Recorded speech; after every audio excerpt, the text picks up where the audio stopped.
My stepdad installed a camera pointing at my bedroom to protect me from our neighbor, so I ran to that neighbor for help. I was 9 when Thomas moved in next door to us. He had just lost custody of his 2 young daughters, and as soon as my stepdad saw him, he rushed over to me. "That man there is a creep," he said, grazing my lower back. "I'll have to start doing things to protect you, sweetheart." He then gave me this weird smile, almost as if he liked that a supposed predator moved in next to us. That night, he installed a security camera to watch Thomas, but the security camera pointed at my bedroom. He started these nightly safety checks where he'd come into my room after Mom fell asleep. He'd sit on my bed and explain in way too much detail what men like Thomas supposedly wanted to do. The first time I tried telling Mom about the weird feeling Jeff gave me, she was folding laundry in the living room. "Mom, Jeff keeps coming into my room at night and—" "Oh, honey," she cut me off without even looking up. "Jeff loves you like his own daughter." "But Mom, the camera he put up is pointing at my window." She finally looked at me, but her face was annoyed, not concerned. "Stop being dramatic. Jeff knows what he's doing. He manages security for his business. Plus, he's just protecting you from that creep next door who looks at you all the time." She then gave me this awkward half hug, then told me to go do homework. But there was something weird about what she said. Thomas never even looked at me or any kids. When the school bus stopped at our corner, he'd go back inside. When families walked by, he'd turn away. But there was something he did. Whenever Jeff took me out alone for ice cream or to the park, Thomas would suddenly need to walk his dog. When Jeff set up the kiddie pool and bought me this tiny bikini that made me uncomfortable, Thomas picked that exact moment to wash his car. Jeff got worse after that. The tickle fights lasted too long. He insisted on giving me baths because Mom worked late. Everything exploded the day Jeff cornered me in the garage. Mom was at work and he'd been drinking beer all afternoon. "You're becoming such a pretty girl," he said, putting his hands on my shoulders and pushing me against the wall. "Let me show you something special." I couldn't move. I couldn't scream. All those talks about stranger danger and Thomas being dangerous spun in my head, but Jeff's breath smelled like beer and his hands were squeezing too tight. "Sorry to bother you." Thomas stood in the garage doorway. My cat got out. "Orange tabby. Mind if I check in here?" Jeff's whole face changed instantly. His hands dropped and he put on his friendly neighbor smile. "No cat here, Thomas. You should leave." But Thomas stepped inside anyway. I definitely saw him run this way. "Let me just check behind those boxes real quick." I said leave. Jeff's voice got sharp. "Just need to find my cat," Thomas said calmly, not moving. I slipped past Jeff and ran inside while they stared at each other. That night, Mom and Jeff sat me down for a talk. They said Thomas was trying to destroy our family, that I should never go near him again, and that I should always trust my stepdad because he wants what's best for me. I didn't believe a word though, because all I could think about was how Thomas saved me. So the next day when I found Thomas walking his dog, the words just spilled out of me. "Jeff does things. He touches me and—" "I know," Thomas said quietly. "I've been documenting everything." He then took me to the police station to report it. But when we walked in, things didn't go our way at all. Instead of the police officers listening to a child telling them that their stepdad was touching her, they laughed. They looked at Thomas and told him, "Stop manipulating this young girl. Jeff Morrison coaches softball. He runs a charity thrift store. He'd never do that. You, on the other hand, it seems fitting given your past why you're here with this little girl." I tried to speak up, to defend Thomas and explain my truth, but a woman officer actually led me away and interviewed me. She didn't ask about my stepdad. She asked about Thomas, and no amount of explaining got through to her. They sent us both out of the station, but only after threatening to arrest Thomas if he made another report. The police must have called Jeff right after we left because when I got home, both he and Mom were waiting in the living room. Mom's face was red with fury as she grabbed my shoulders and shook me. "Do you know what people will say? Jeff's reputation could be ruined because of you." I saw him behind her, staring at me with his hand on his trousers. That night, he came into my room. I won't describe what happened, but when he finally left, I could barely move. I lay there for an hour, maybe two, too traumatized to speak, cry, do anything. Then when they were finally asleep, I did something I'd never done before. I opened my window as quietly as possible and climbed out. I had to get help. I limped across the dark yard to Thomas's house and knocked softly on his back door. And when he opened it, that's when I saw them. His 2 daughters on the couch in the living room, covered in bruises. My heart stopped. The bruises on their arms and legs looked fresh, purple and yellow marks that made my stomach turn. Fear crashed through me like ice water. Was Thomas hurting them too? Had I just escaped one monster to run straight to another? The older girl, maybe 7, saw me first. Her eyes went wide and she jumped up from the couch, rushing toward me. I stumbled backward, ready to run, but then she spoke. "Dad, is she okay? She's bleeding." The younger one, probably 5, scrambled after her sister. "She looks hurt bad, Daddy, like we did when Mommy—" "Girls, go to your room," Thomas said quickly, but his voice stayed gentle. They hesitated, looking between me and their father with worried faces. "But Dad, she needs help like we did," the older one insisted. "Remember when you found us at Mom's and—" "Alexander, please, take your sister upstairs. I'll help her." The girls reluctantly headed for the stairs, but not before the younger one grabbed my hand. "It's okay. Our dad saves people. He saved us from Mommy." Their words spun in my head as Thomas carefully helped me to the couch. My legs shook so bad I could barely stand. He grabbed a blanket and wrapped it around my shoulders, then sat in a chair across from me, keeping distance between us. "I need to call an ambulance," he said, reaching for his phone. "No!" The word ripped out of me. "They'll send me back. Mom won't believe me. The police already think you're lying." Thomas set the phone down slowly. His hands trembled slightly. "Your injuries need—" "Your daughters," I interrupted, needing to understand. "Those bruises? Did you—" "Their mother did that." His voice turned hard, but not at me. "She's had them for the past 3 months. They called me crying 2 days ago. Said she'd been drinking again, getting violent. I drove 4 hours and found them locked in a closet." He stood up and walked to a filing cabinet, pulling out a thick folder. "I've been documenting her abuse for 2 years. Photos, medical records, recordings. The court still gave her primary custody because she convinced them I was unstable." He showed me photo after photo. His daughters with black eyes, bruised ribs, cuts on their arms, medical reports, text messages from his ex-wife threatening to hurt them if he didn't send more money. "But you lost custody," I said, confused. "She's good at manipulation, like Jeff." He put the folder away and sat back down. "She told the judge I was violent, paid a friend to lie about witnessing me hit the girls. The court believed her because—" He paused, running a hand through his hair. "Because I have a past. Nothing involving children, but enough that when she painted me as dangerous, it stuck." The room felt too quiet. I pulled the blanket tighter around me. "I need to document what Jeff did to you," Thomas said carefully. "Photos of any injuries. Write down everything you remember. We'll build a case they can't ignore. They already ignored us once. That was one attempt. We don't stop." He grabbed a notebook and pen. "Start from the beginning. When did did Jeff first. A car door slammed outside. We both froze. Through the window, I saw Jeff's truck in my driveway, earlier than usual. Mom's car pulled up behind him. He knows I'm gone, I whispered. Thomas moved quickly but calmly. Girls, he called up the stairs. Quiet time, stay in your room. He led me to his kitchen, away from windows. They can't legally force you back tonight. You're injured and reporting abuse, but they'll try. The pounding on his front door started less than a minute later. Thomas, open up. I know she's in there. Jeff's voice boomed through the house. Thomas looked at me. Do you want me to answer? I nodded, too scared to speak. He walked to the door but didn't open it. She's safe, Jeff. Go home. Safe? You kidnapped her. Open this door or I'm calling the police. Please do, Thomas replied evenly. I'll show them her injuries. Silence. Then Mom's voice, shaky and high. Please, Thomas. She's confused. She makes up stories. Just let me take my daughter home. She's not making anything up, and you know it. More silence. Then Jeff again. Lower, more threatening. You have no idea who you're messing with. I know people. Important people. You think losing your kids was bad? I'll destroy what's left of your pathetic life. Everything you're saying is being recorded, Thomas announced. Please continue threatening me. Jeff kicked the door hard enough to rattle the frame. You're done. You hear me? Done. We heard them arguing as they walked away. Mom's voice carried back. Maybe we should just call the police. Let them sort. Shut up, Jeff snapped. You want everyone knowing your daughter's a liar? That she's troubled? I'll handle this. Their car doors slammed. Engines started. But instead of leaving, they sat in their driveway, watching Thomas's house. They're not going anywhere, I said, peeking through the blinds. Good. Let them watch. Thomas handed me the notebook again. Write everything. Date it. Be specific. I started writing, my hand shaking so bad the words looked like scribbles. Thomas made tea and set it beside me, then went to check on his daughters. I heard him reading them a story, his voice calm like none of this was happening. An hour passed. Jeff's truck still idled in the driveway. I'd filled 3 pages when Thomas came back downstairs. They're asleep, he said. How are you doing? Scared? Tired? Everything hurts. He nodded. In the morning, we'll go to the hospital. Get your injuries documented properly. Then find a lawyer. Jeff said he knows people. So do I. Different kinds of people. People who actually help children instead of hurt them. The notebook felt heavy in my lap. What if no one believes us again? Then we keep trying. We find someone who will. He sat across from me again. I've been watching Jeff for months. The way he looks at you. The excuses to be alone with you. I started keeping notes, taking pictures when I could. Like when he made me wear that bikini. I have photos of him watching you. His expression. The way he positioned that pool so he could see it from multiple windows. Thomas pulled out another folder. I've documented every incident I've witnessed. The late night visits to your room when your mom's car isn't home. The times he's taken you out alone. How you look when you come back. Page after page of detailed notes. Times, dates, observations, photos taken from his window showing Jeff leading me to his truck. My body language screaming discomfort. Why did you do all this? Because I recognized the signs. The grooming. The isolation. The way he was setting you up. His voice got quiet. My ex-wife did the same thing to our girls. Convinced everyone I was dangerous while she was the one hurting them. I couldn't let it happen to another child. A knock at the back door made us both jump, but it wasn't Jeff. Mr. Thomas? A small voice called. It's Mrs. Grant from down the street. I saw the commotion. Is everything all right? Thomas looked at me, asking permission with his eyes. I nodded. Mrs. Grant, who had to be at least 70, stepped inside and immediately noticed me. Her eyes took in the blanket, my tear-stained face, the notebook. Oh dear, she breathed. What's happened? Jeff hurt me, I said before I could stop myself. He's been hurting me and no one believes me except Thomas. She sat down heavily in a kitchen chair. I've wondered, the way that man watches you, how nervous you get around him. She looked at Thomas. Is that why Jeff's sitting in his driveway like a guard dog? He's trying to intimidate us, Thomas explained. We went to the police earlier, but they didn't believe you. Mrs. Grant's mouth pressed into a thin line. Of course not. Jeff coaches their kids, donates to their fundraisers. She reached over and patted my hand. What do you need? The simple question broke something in me. I started crying again. Ugly sobs that shook my whole body. Mrs. Grant just sat there holding my hand while Thomas got more tissues. We need people to know the truth, Thomas said. Jeff's going to spin this. Make me the villain. Say I kidnapped her. Filled her head with lies. Then we better start spreading the truth first. Mrs. Grant pulled out her phone. I'm calling my daughter. She's a social worker in the next county. They won't have the same allegiances. While she made calls, Thomas helped me finish documenting everything. Every incident, every touch, every threat. My hand cramped from writing, but I didn't stop. Jeff's truck finally left around midnight. Thomas insisted I sleep in his daughter's room, on a camping mattress on the floor. The girls woke up when I came in. Are you staying? The younger one whispered. Just tonight. That's what Dad said about us, but we've been here 2 whole days now. She sounded happy about it. Maybe you can stay 2 whole days too. I lay there in the dark, listening to their breathing, feeling safer than I had in months. But I knew Jeff wouldn't give up. He'd come back with a plan, with lies, with ways to hurt Thomas, and get me back. Sure enough, the next morning brought new problems. Thomas woke me early, his face grim. Jeff's been busy. Look, he showed me his phone. The neighborhood Facebook page was full of posts about Thomas luring me to his house. How I'd been seen climbing through his window at night. How he'd manipulated a troubled child who made up stories about her loving stepfather. They're believing him, I said, scrolling through comment after comment supporting Jeff. Some are. But look, he pointed to a few dissenting voices. Mrs. Grant defending us. A few others saying they'd noticed things too. It's not everyone. His daughters came downstairs still in pajamas. Can we have pancakes? The older one asked. In a minute, Alexander. First, I need you both to understand something. Thomas knelt down to their level. People might say mean things about Daddy today, but you know the truth, right? They nodded solemnly. You save people, the younger one said. Like you saved us from Mommy. That's right. And sometimes when you try to save people, other people get angry. A car pulled up outside. Through the window, I saw a woman in professional clothes get out, followed by Mrs. Grant. That's my daughter Nathaniel, Mrs. Grant said when Thomas let them in. She drove 2 hours to get here. Nathaniel looked like a younger version of her mother, with the same determined set to her jaw. She took one look at me and her expression softened. I'm a mandated reporter, she said, which means I have to file a report about what's happened to you. But I can file it in my county, where Jeff doesn't have connections. They'll just send me back, I said. Not if we do this right. First, we need to get you to a hospital. Document everything. Then we file reports with multiple agencies. CPS, state police, anyone who will listen. Jeff will say Thomas kidnapped me. Then we'll prove otherwise. Thomas, do you have security cameras? He nodded. They'll show her coming here on her own. Injured. Seeking help. Good. We'll need that footage. Nathaniel turned to me. This won't be easy. Jeff will fight back. He'll try to discredit everyone helping you. Are you prepared for that? I thought thought about going back, about more nights with Jeff, about mom choosing him over me again and again. I'm ready. The next few hours blurred together. The hospital, where a kind nurse took photos of every bruise and cut. The police station in the next county, where officers actually listened. Nathaniel filing report after report, making calls, refusing to let anyone dismiss us. But Jeff wasn't idle. By afternoon, he'd convinced half the neighborhood that Thomas was a predator who'd kidnapped his daughters and was now targeting me. He'd even gotten some parents to pull their kids inside when Thomas walked by. He's isolating us, Thomas said, watching from his window as neighbors whispered and pointed, making it harder for us to get support. His phone rang. The school, saying his daughters couldn't return until the situation was resolved. Then another call. His job, suggesting he take some time off while things got sorted out. He's trying to destroy you, I said, because of me. Number. He's trying to silence you. There's a difference. But I could see the strain on his face. His daughters watched cartoons, oblivious to how their world was shrinking. That evening, things escalated. We were eating dinner when we heard shouting outside. A group of neighbors had gathered in Jeff's yard, listening to him spin his tales. He's had those girls for 3 days now, Jeff's voice carried clearly. Won't let their mother see them. Now he's got my stepdaughter in there filling her head with lies about me. We should call CPS, someone suggested. I did, Jeff lied smoothly. They're investigating him, but these things take time, and meanwhile our children aren't safe. Thomas closed the curtains, but we could still hear them, planning patrols, watching his house, protecting their kids from the dangerous man next door. Dad? Alexander looked scared. Are they talking about you? Yes, sweetheart. But remember what I said. Sometimes people believe lies because they're easier than the truth. His phone buzzed. A text from an unknown number. Give her back or things get worse. Then another. You think you've had it bad? Wait until tomorrow. He's threatening you, I said, reading over his shoulder. Good. Threats leave evidence. Thomas screenshot everything. Let him dig his own grave. But I could see the toll it was taking. Thomas had saved his daughters, saved me, and now Jeff was systematically destroying his life in return. That night, I heard him on the phone with his lawyer. His ex-wife was using the situation to file for full custody again. The neighborhood complaints were being added to her case. Even though he'd saved his daughters from abuse, he might lose them because he'd tried to save me too. I found him sitting on his back porch after the call, head in his hands. I'm sorry, I whispered. I've ruined everything for you. He looked up, eyes fierce. Number Jeff ruined everything. Your mother ruined everything. The system that fails kids like you ruined everything. You did nothing wrong. But your daughters will be fine. I've fought for them before. I'll fight again. He managed a tired smile. Besides, Nathaniel says our case is strong. The hospital documented extensive injuries. The police in her county are taking it seriously. Jeff's going to have bigger problems than spreading rumors soon. As if on cue, his phone rang. Nathaniel. They're moving tonight, she said, her voice excited through the speaker. The state police want to arrest Jeff before he has time to destroy evidence or intimidate more witnesses. They'll be there within the hour. My heart pounded. This was it. Either they'd believe us and Jeff would finally face justice, or what if he convinces them too? I asked. He won't, Nathaniel said firmly. I've made sure the right people are handling this. Officers who specialize in these cases, who know how predators operate. We waited, watching the clock. 40 minutes, 50. Then, blue and red lights filled the street. But they weren't heading for Jeff's house. They pulled up to Thomas's. My stomach dropped as the police car doors opened. 2 officers stepped out, their faces unreadable in the flashing lights. Thomas squeezed my shoulder gently before walking to the front door. Stay here with the girls, he said quietly. Whatever happens, remember, we have the truth on our side. But as he opened the door, I saw Jeff standing behind the officers, his face arranged in a mask of concern. My blood ran cold. Officers, thank God you're here, Jeff said, his voice dripping with false worry. My stepdaughter's been missing for over 24 hours. This man has been filling her head with terrible lies about me. The lead officer, a tall woman with graying hair, looked between Jeff and Thomas. Sir, we received a report that you're harboring a runaway minor and 2 children who were removed from their mother's custody. They're my daughters, Thomas said calmly. I have documentation showing their mother was abusing them, and this young girl came to me for help after being assaulted by her stepfather. Jeff's face contorted with practiced anguish. See? He's turned her against me. I've raised that girl for 3 years. I coach her friends' softball teams. Ask anyone in this neighborhood. I'm a pillar of this community. The second officer, younger with a thick mustache, shifted uncomfortably. We need to see the children, sir. All of them. Thomas hesitated, then stepped aside. They're inside, but I'm not leaving them alone with him. He pointed at Jeff. As we walked into the living room, Alexander and her sister pressed against me, sensing the tension. The officer's eyes swept over us, taking in the girl's fading bruises. My notebook still on the coffee table, the blanket I'd wrapped around myself the night before. She needs to come home, Jeff said, reaching for me. Her mother is worried sick. I flinched away from him, and the female officer noticed. Miss, are you hurt? Before I could answer, Jeff jumped in. She's always been dramatic, makes up stories for attention. That's why we've been considering therapy. I have hospital records from this morning, Thomas said, pulling out a folder, documenting her injuries, and these are photos of my daughter's injuries from their mother's abuse. The male officer barely glanced at the papers. That's a matter for family court, sir. Right now, we need to return this minor to her legal guardians. But he hurt me. The words burst out of me. He comes into my room at night. He touches me.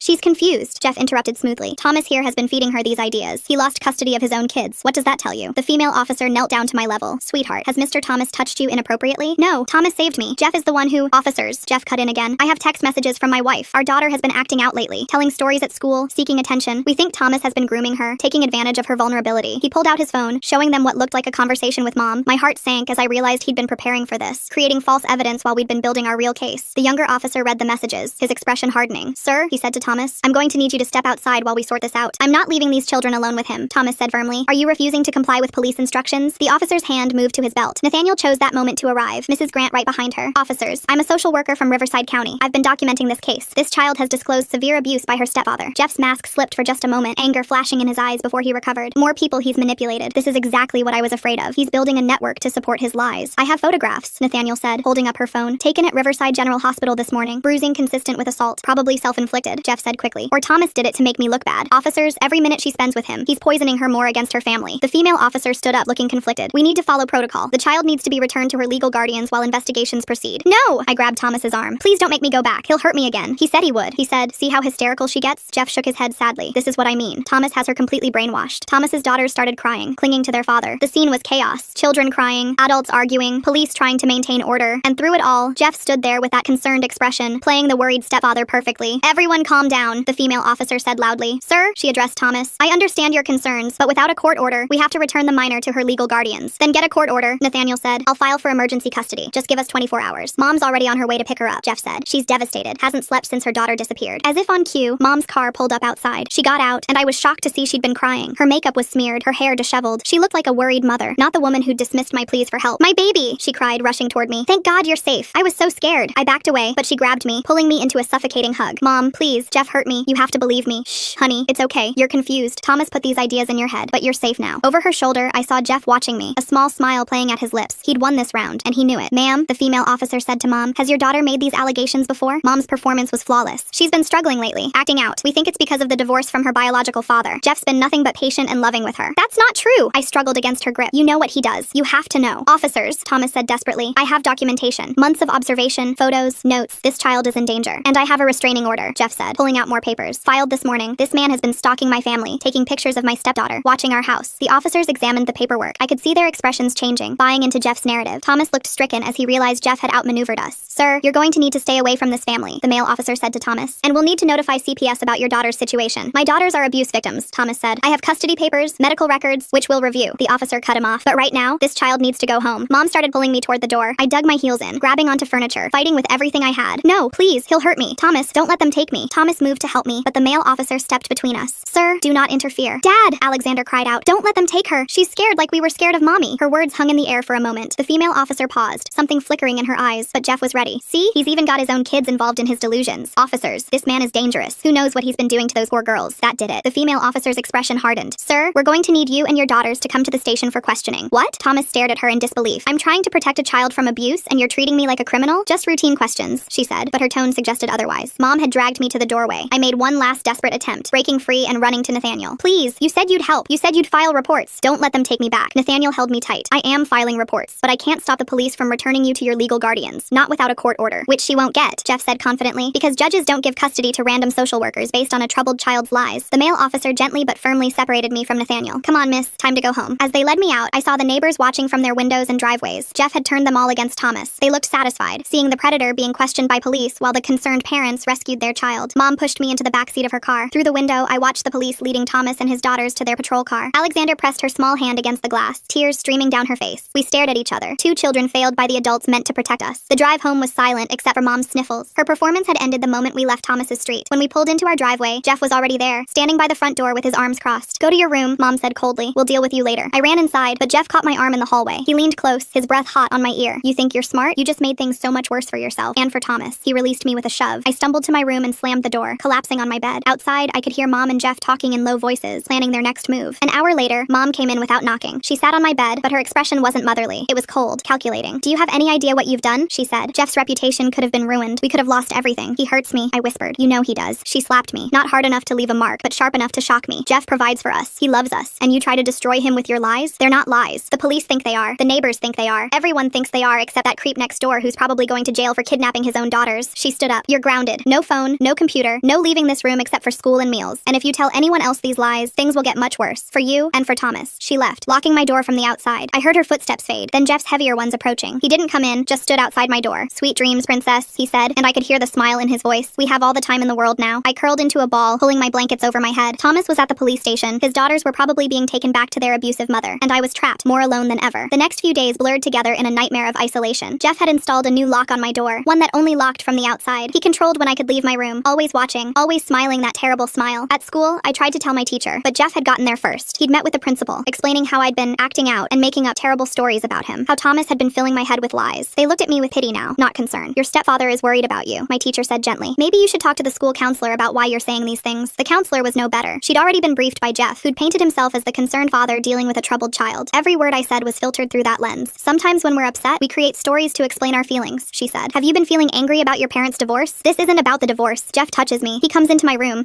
Has Mr. Thomas been telling you to say these things? She interrupted. Your stepfather mentioned he's been showing concerning interest in you. I gave up. Jeff had poisoned everyone against me, just like he'd poisoned them against Thomas. I found out what happened to Thomas through whispered conversations I overheard. The police had questioned him for hours. His ex-wife had shown up with her lawyer, demanding her daughters back. Without the bruises being fresh and with Jeff's campaign against him, she'd convinced the police that Thomas had kidnapped them during her custodial time. The girls had been returned to their mother. Thomas had been released but warned to stay away from all children in the neighborhood, including me. The restraining order meant he couldn't come within 500 feet of our property. But Thomas didn't give up. I saw him sometimes, walking his dog at the exact edge of the restraining order boundary. He'd look toward our house, and I'd try to signal him from my window. But Jeff had noticed. Seems like Thomas can't take a hint, he said one evening, standing behind me at my window. Maybe I need to help him understand. The next day, Thomas's car tires were slashed. The day after that, someone spray-painted Predator on his garage door. Jeff had alibis for both incidents, of course. He'd been at work with dozens of witnesses, but I knew he was behind it. Just like I knew he was behind the sudden problems Thomas faced at work, the anonymous complaints to his employer about his concerning behavior around children. 2 weeks after I'd been forced home, everything escalated. Jeff had started his nighttime visits again, each one worse than the last. I'd tried barricading my door with furniture, but he'd simply removed it all while I was at school. That night, I heard him coming down the hallway, but then I heard something else, a soft tapping at my window. I rushed over to see Mrs. Grant standing in our backyard, holding a flashlight. Open the window, she mouthed. I struggled with the lock Jeff had installed, but managed to crack it open a few inches. Thomas sent me, she whispered urgently. He can't come himself because of the restraining order, but we know you're in danger. Nathaniel's been fighting to get an emergency hearing. We just need a little more time. I don't have time, I whispered back, hearing Jeff's footsteps getting closer. He's coming. Tomorrow night, Mrs. Grant said quickly. Be ready. We're going to. My door opened, and Jeff stood there, his face dark with anger. Mrs. Grant ducked below the window, but he'd seen her flashlight. Who were you talking to? He demanded. No one. I was just. He crossed the room in 2 strides, shoving me aside to look out the window. Mrs. Grant was gone, but he saw the disturbed grass where she'd been standing. That old bitch, he snarled. She's working with Thomas, isn't she? He grabbed my arm, squeezing hard enough to bruise. What did she tell you? What are they planning? Nothing. He shook me hard. Don't lie to me. I know they're planning something, but it won't work. I'm too smart for them. He stormed out, and I heard him on the phone with Mom. Within minutes, they were both in the living room, strategizing. I pressed my ear to my door, trying to hear. We need to discredit her too, Jeff was saying. Make it look like she's part of Thomas's delusions. I'll call the police tomorrow, Mom agreed. Tell them she's been harassing us, helping Thomas stalk our daughter. No, better idea. I could hear Jeff smile. We'll make it look like she's been helping Thomas with something worse. Plant some evidence, let the police draw their own conclusions. My blood ran cold. They were going to frame Mrs. Grant, just like they'd turned everyone against Thomas. I had to warn her. But how? I was locked in. No phone, no computer. The window was my only option, but Jeff would be watching now. I waited until the house was quiet, then tried the window again. It was locked tight. Jeff must have secured it from the outside while I was in the bathroom. I was completely trapped. The next day at school, I tried to find someone, anyone, who would listen, but Jeff's poison had spread too far. Teachers redirected me to the counselor. The counselor talked about my fixation on these stories. Even my friends avoided me now, their parents having warned them about my lies. During lunch, I saw a police car in the school parking lot. My heart leapt. Maybe they were here to investigate Jeff, but then I saw him walking out of the principal's office with 2 officers, shaking their hands, looking concerned and fatherly. He saw me watching and winked. That afternoon, I was called to the principal's office. The same 2 officers were there, along with the principal, the counselor, and Mom. Honey, Mom said, her voice syrupy sweet. These officers need to ask you some questions about Mrs. Grant. The female officer leaned forward. We've received some concerning information about Mrs. Grant's relationship with Mr. Thomas, and we understand she's been trying to contact you. I knew this was a trap, but I didn't know how to avoid it. She's just worried about me. Worried? Or involved in something inappropriate? The male officer asked. Your stepfather found some disturbing photos on Thomas's computer. Photos of children, including you. That's not true, I protested. Jeff is lying. He's making all of this up because what? Jeff interrupted, his voice gentle but his eyes hard. Because I care about your safety? Because I'm trying to protect you from predators? You're the predator, I screamed, jumping to my feet. You're the one who hurts me. You're the one who... Mom grabbed me, pulling me back down. See? This is what Thomas has done to her. Filled her head with these terrible ideas. Now Mrs. Grant is involved too, helping him manipulate our daughter. The officers exchanged glances. I could see they believed every word. We'll need to question Mrs. Grant, the female officer said, and we'll need you to stay away from her, she added to me, for your own safety. I felt the walls closing in. Jeff had systematically eliminated everyone who could help me. Thomas was neutralized by the restraining order. His daughters were back with their abusive mother. Mrs. Grant would soon be under investigation. Nathaniel was fighting the system, but the system was rigged in Jeff's favor. That night, Jeff came to my room with a smile. You see how this works? He said, sitting on my bed. I own this town. I own the police. I own your school. And I own you. He reached for me and I scrambled away, but there was nowhere to go. Thomas can't save you. That old lady can't save you. No one can save you. So you might as well stop fighting. I kicked at him, screaming, hoping Mom would hear and finally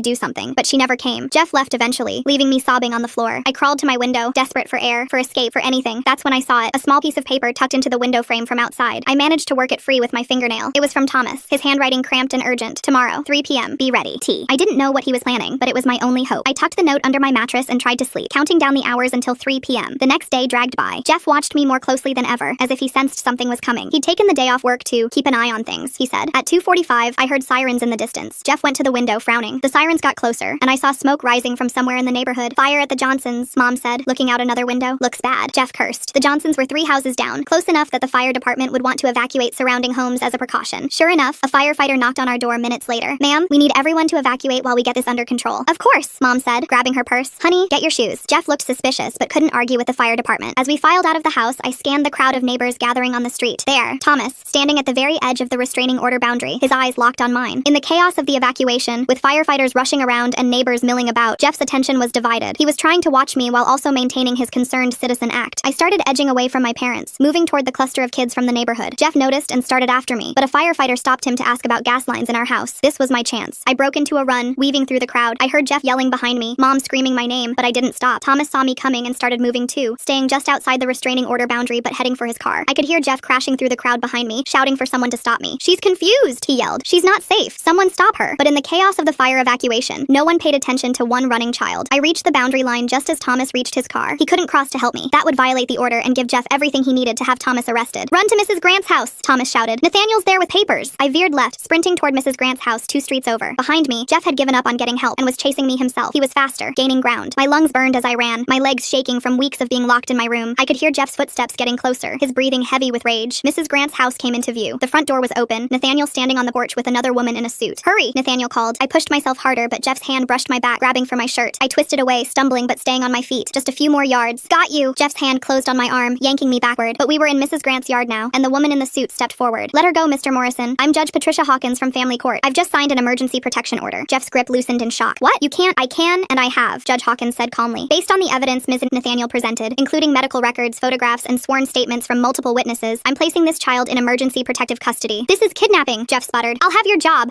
You'll do nothing, Thomas said, appearing at the edge of the yard, still carefully outside the restraining order boundary, except face the consequences of what you've done. More sirens approached, but these weren't fire trucks. 2 police cars pulled up, and officers I didn't recognize got out. State police, not local. Jeffrey Morrison, one said, we have a warrant for your arrest on charges of child abuse, sexual assault of a minor, and witness intimidation. Jeff's face went white. He looked around wildly, seeing Mom running up the street, seeing the neighbors starting to gather, seeing his carefully constructed world crumbling. This is a mistake, he said, but his voice had lost its confident edge. I'm a pillar of this community. I coach softball. I run a charity. You're a predator, Mrs. Grant said quietly, and we have proof. As the officers approached with handcuffs, Jeff made one last desperate play. She's lying. They all are. Thomas manipulated them. Check his computer. You'll find things, I guarantee it. We did check his computer, one of the state officers said. We found the evidence you planted there yesterday. We also found your fingerprints on the USB drive you used to transfer it. Your mistake was buying that drive with your credit card. Jeff's mouth opened and closed like a fish. Behind him, Mom had stopped in the middle of the street, her face a mask of shock. Mom? I called out, some part of me still hoping she'd choose me, even now. She looked at me, then at Jeff being handcuffed, then at the neighbors watching. I saw the moment she made her choice. This is a misunderstanding, she said, rushing to Jeff's side. My daughter is troubled. She makes things up. Jeff would never. Ma'am, Judge Hawkins interrupted. Your daughter has extensive documented injuries consistent with abuse. Multiple witnesses have come forward. Your husband has been caught planting evidence to frame an innocent man. This is not a misunderstanding. Mom's face crumbled, but not with realization or remorse, with anger. At me. You've ruined everything, she hissed. Our life, our reputation, everything. No, Thomas said firmly. Jeff ruined everything. You enabled him. Your daughter survived despite both of you. The state police led Jeff away as he continued to protest, to threaten, to play the victim. But no one was listening anymore. The spell was broken. Neighbors who had shunned Thomas now looked ashamed. Parents who had believed Jeff's lies whispered among themselves. The truth, so long suppressed, was finally in the light. What happens now? I asked Nathaniel. Now you're safe, she said, putting her arm around me. You'll stay with a foster family while we sort out the legal matters. Thomas is fighting to get his daughters back. The evidence you helped gather about their mother will help his case. And you'll need to testify against Jeff. I nodded, exhausted but relieved. It wasn't over. There would be trials, testimony, difficult days ahead. But for the first time in so long, I could breathe. As the crowd dispersed, Thomas approached the boundary line. We stood there, just feet apart but unable to hug, unable to properly thank each other. You saved me, I said. You saved yourself, he replied. I just helped, and you helped save my girls. The judge is reviewing their case tomorrow thanks to everything that's come to light. Mrs. Grant joined us, tears in her eyes. I'm so sorry it took us so long to see the truth, to act on it. You acted when it mattered, I said. That's what counts. The fire at the Johnsons was under control. A small kitchen fire that had produced a lot of smoke but little damage. Thomas smiled slightly. Convenient timing, I said. Very, he agreed. Almost like someone who knows about electrical systems might have suggested to Mr. Johnson that his old wiring needed checking, and that if sparks happened to fly at just the right time. Thomas! Mrs. Grant scolded, but she was smiling too. As Nathaniel led me to her car, I looked back at the neighborhood that had been my prison. Jeff's house stood empty now, Mom having fled to her sister's rather than face the neighbor's judgment. Thomas's house had new graffiti. Someone had crossed out predator and written hero instead. It wasn't a perfect ending. I was heading to a foster home, unsure of my future. Thomas still had to fight for his daughters. The legal battles ahead would be long and painful, but I was free. Jeff was in custody. The truth was known, and sometimes that's enough to start healing. I watched from Nathaniel's car as more police vehicles arrived. State troopers were setting up a perimeter around Jeff's house while crime scene technicians carried equipment inside. Through the chaos, I spotted Mom arguing with an officer near her car, gesticulating wildly. We need to go to the station, Nathaniel said, starting the engine. They'll want your statement while everything's fresh. The drive took us past Thomas's house. He was standing in his driveway with Judge Hawkins, showing her documents. His daughter's case file, I realized. The judge nodded as she read, occasionally asking questions. At the state police station, everything moved differently than my first attempt to report Jeff. A female detective with kind eyes led me to a comfortable room with couches instead of metal chairs. She introduced herself as Detective Martinez and explained she specialized in cases like mine. Take your your time, she said, setting up a recorder. We have all day if we need it. I talked for 3 hours. Every detail, every incident, every time Jeff had hurt me. Detective Martinez never interrupted, never looked skeptical. She took notes and asked gentle, clarifying questions. When I finished, she had tears in her eyes. You're very brave, she said. Your testimony, combined with the evidence Thomas collected and the medical documentation, gives us a strong case. While I was giving my statement, things were happening fast back in the neighborhood. Nathaniel kept getting updates on her phone. Jeff's computer had been seized. They'd found the security camera footage from my bedroom. Hours and hours of it. The USB drive he'd used to plant evidence on Thomas's computer contained traces of other files too. Bad files. He's going away for a long time, Nathaniel said quietly. That evening, I was placed with an emergency foster family, the Nguyens, who lived across town. They were an older couple who'd been fostering kids for 20 years. Mrs. Nguyen made me soup while Mr. Nguyen set up a bedroom for me. No locks on the doors here, he said gently. You can come and go as you please. I slept fitfully that first night, jumping at every sound, but no one came to my door. No one tried to hurt me. The next morning brought a flurry of activity. Nathaniel picked me up early for a meeting with the prosecutor. She was a sharp woman named Patricia Chen, who walked me through what would happen next. Jeff's been denied bail, she explained. He's considered a flight risk and a danger to the community. The trial won't be for several months, but we have a strong case. What about Mom? I asked. Patricia's expression hardened. She's being charged as an accessory. The evidence shows she knew about the abuse and failed to protect you. She's out on bail but has a no-contact order. She can't come near you. After the meeting, Nathaniel drove me past my old neighborhood. I needed to see Thomas, to thank him properly. The restraining order had been lifted now that Jeff was in custody. Thomas's house looked different. The predator graffiti was completely gone, painted over with fresh white paint. Neighbors were in his yard, the same ones who'd shunned him, helping repair his slashed tires and damaged property. He was on his porch with his daughters. They were back. Both girls looked healthier already, playing with new toys while Thomas watched protectively. You did it, I said, running up the steps. Thomas hugged me tightly. We did it. All of us together. Alexander and her sister joined the hug, and we stood there for a long moment. 4 survivors who'd found each other in the darkness. Mrs. Grant appeared from next door, carrying a casserole. For your dinner, she said to Thomas, then turned to me. How are you holding up, dear? Better, I said honestly. The Nguyens are nice. Good people, she nodded. I've known them for years. You'll be safe there. The neighborhood had transformed in just one day. Parents who'd pulled their children away from Thomas now brought them over to apologize. The woman who'd suggested calling CPS on him brought cookies and a tearful apology. I should have seen it, she said. Jeff was so convincing, but the signs were there. Thomas was gracious, but I could see the hurt in his eyes. These people had been ready to destroy him based on Jeff's lies. That afternoon, I had my first appointment with a trauma counselor. Dr. Patel was nothing like the school counselor who'd dismissed me. She listened without judgment and gave me tools to cope with the nightmares and anxiety. Healing isn't linear, she said. Some days will be harder than others. That's normal. The Nguyens were patient with my struggles. When I woke up screaming that first week, Mrs. Nguyen made me tea and sat with me until I calmed down. When I couldn't eat certain foods because they reminded me of Jeff, Mr. Nguyen learned to cook new dishes. School was complicated. News of Jeff's arrest had spread quickly. Some kids stared at me with pity, others with curiosity. My teacher apologized profusely for not believing me. I'm mandated to report suspicions of abuse, she said, tears in her eyes. I failed you. I'm so sorry. The principal held an assembly about recognizing abuse and speaking up. It felt too little, too late, but at least they were trying. 2 weeks into my new life, I testified before a grand jury. It was terrifying, but Patricia Chen prepared me well. I spoke clearly about everything Jeff had done, everything Mom had ignored. The grand jury returned multiple indictments against both of them. Thomas testified too, presenting all the evidence he'd collected. His meticulous documentation painted a clear picture of Jeff's predatory behavior and the systematic way he'd isolated me. The judge in Thomas's custody case was the same Judge Hawkins who'd signed my emergency protection order. She reviewed the evidence about his ex-wife's abuse, including new testimony from teachers who'd noticed the girl's injuries but hadn't reported them. I'm granting full custody to Mr. Thomas, she ruled, and ordering supervised visitation only for the mother, pending completion of parenting classes and anger management. Thomas cried when the ruling came down. His daughters clung to him, finally safe from their mother's violence. The criminal case against Jeff moved forward slowly. His lawyer tried various tactics, claiming Thomas had manipulated evidence, suggesting I'd been coached, even trying to get the security camera footage thrown out. But Patricia Chen countered every move. Mom's case was more complicated. Her lawyer argued she was a victim too, manipulated by Jeff, but the prosecutor had evidence of her actively covering for him, threatening me to stay quiet, choosing him over my safety repeatedly. 3 months after Jeff's arrest, I was called to testify in a pretrial hearing. Seeing him in an orange jumpsuit, shackled and diminished, was surreal. He'd seemed so powerful before, so untouchable. Now he was just a pathetic man in chains. I testified for 2 hours, detailing the abuse. Jeff's lawyer tried to trip me up, suggesting I was confused, that Thomas had planted ideas in my head, but I stayed calm and stuck to the truth. Thomas saved me, I said firmly. Jeff hurt me. Those are the facts. The judge ruled there was sufficient evidence for trial. Jeff's lawyer immediately tried to negotiate a plea deal, but Patricia Chen wasn't interested in anything less than significant prison time. Mom's trial came first. I had to testify again, this time about her knowledge and complicity. It was harder than testifying against Jeff. Despite everything, part of me still wanted her to love me, to choose me. She was convicted of child endangerment and failure to protect. The judge sentenced her to 3 years in prison, suspended to 1 year with probation. She'd have to register as a child abuse offender and could never have unsupervised contact with minors again. Mom looked at me as they led her away. No apology, no remorse, just anger that I'd ruined her life. Jeff's trial was a media circus. Pillar of community exposed as predator, the headlines read. His charity work, his coaching, all of it was revealed as grooming behavior. Other families came forward with concerns they'd dismissed because of his reputation. The security camera footage was devastating. The prosecutor had to carefully edit it to protect my privacy, while still showing Jeff's pattern of abuse. The jury looked sick as they watched. Thomas testified about his observations, his documentation, how Jeff had systematically isolated me. Mrs. Grant testified about Jeff's threats and attempts to frame Thomas. Even some neighbors who'd believed Jeff testified about things they'd noticed in hindsight. Jeff took the stand in his own defense, still trying to play the victim. He claimed I'd misunderstood his his affection, that Thomas had twisted innocent interactions, but under cross-examination, his story fell apart. The jury deliberated for only 3 hours, guilty on all counts. The judge sentenced him to 25 years in prison with no possibility of parole for 15. Jeff screamed as they dragged him away, shouting that I'd ruined his life, that Thomas had manipulated everyone, but no one was listening anymore. After the trials, life slowly found a new rhythm. I stayed with Nguyens, who'd offered to be my long-term foster parents. They gave me stability and patience as I worked through trauma. Thomas and his daughters became like extended family. We had dinner together every Sunday. The girls and I bonded over our shared experiences, supporting each other through the healing process. Mrs. Grant became the neighborhood grandmother I'd never had. She taught me to knit, helped with homework, and always had fresh cookies waiting. The anniversary of my escape was hard. I'd been in therapy for a year by then, making progress but still struggling with nightmares and trust issues. Dr. Patel reminded me that healing takes time. You're not the same person you were before, she said. Trauma changes us, but you're stronger than you know. School improved gradually. I made new friends who didn't know my whole story, who liked me for who I was becoming rather than pitying who I'd been. Thomas got a new job at a security company that actually appreciated his attention to detail and protective instincts. His daughters thrived in therapy and at their new school, free from their mother's abuse. The neighborhood transformed too. Jeff's house was sold, a young family moving in who knew nothing of its history. The community became more vigilant, more willing to listen when children spoke up. I testified at several community meetings about recognizing abuse, about believing children, about the danger of predators who hide behind respectability. It was hard, but necessary. 2 years after Jeff's conviction, I spoke at a conference for social workers and law enforcement about my case, how the system had failed me initially, how one person's determination to document the truth had saved me. Thomas saw what others refused to see, I said. He risked everything to protect a child who wasn't even his. That's what we need more of. The Nguyens officially adopted me on my 16th birthday. The courtroom was packed with everyone who'd become my real family. Thomas and his daughters, Mrs. Grant, Nathaniel, even Detective Martinez and Patricia Chen. Judge Hawkins, who'd signed my emergency protection order years earlier, performed the adoption. It's wonderful to see you thriving, she said, signing the papers that made me officially a Nguyen. That night, we had a huge celebration at Thomas's house. The whole neighborhood came. The same people who'd once shunned him now celebrating our survival and resilience. You saved my girls, Thomas said quietly, watching his daughters play with the other kids. Your courage in speaking up gave me the evidence I needed to protect them. We saved each other, I replied. As I looked around at my chosen family, I thought about how different my life could have been if Thomas hadn't moved in next door, if he hadn't been watching, if he hadn't risked everything to help me. Jeff was serving his time, no longer a threat to anyone. Mom had disappeared after her release, moving across the country. I didn't miss her. The scars remained, physical and emotional. Some nights I still woke up in a panic. Some days I struggled to trust. But I was healing, surrounded by people who truly loved and protected me. That's the thing about survival. It's not a destination you reach and then everything's fine. It's a journey you take one day at a time with the right people beside you. Thomas still lives next door to the Nguyens now. We made sure to find a house near his when we moved. His daughters call me their big sister. Mrs. Grant moved to our new neighborhood too, unable to bear being separated from her kids. We're an unconventional family, bound not by blood but by something stronger. The choice to protect each other, to believe each other, to never let another child suffer in silence. And every day, I choose to keep healing, keep growing, keep living.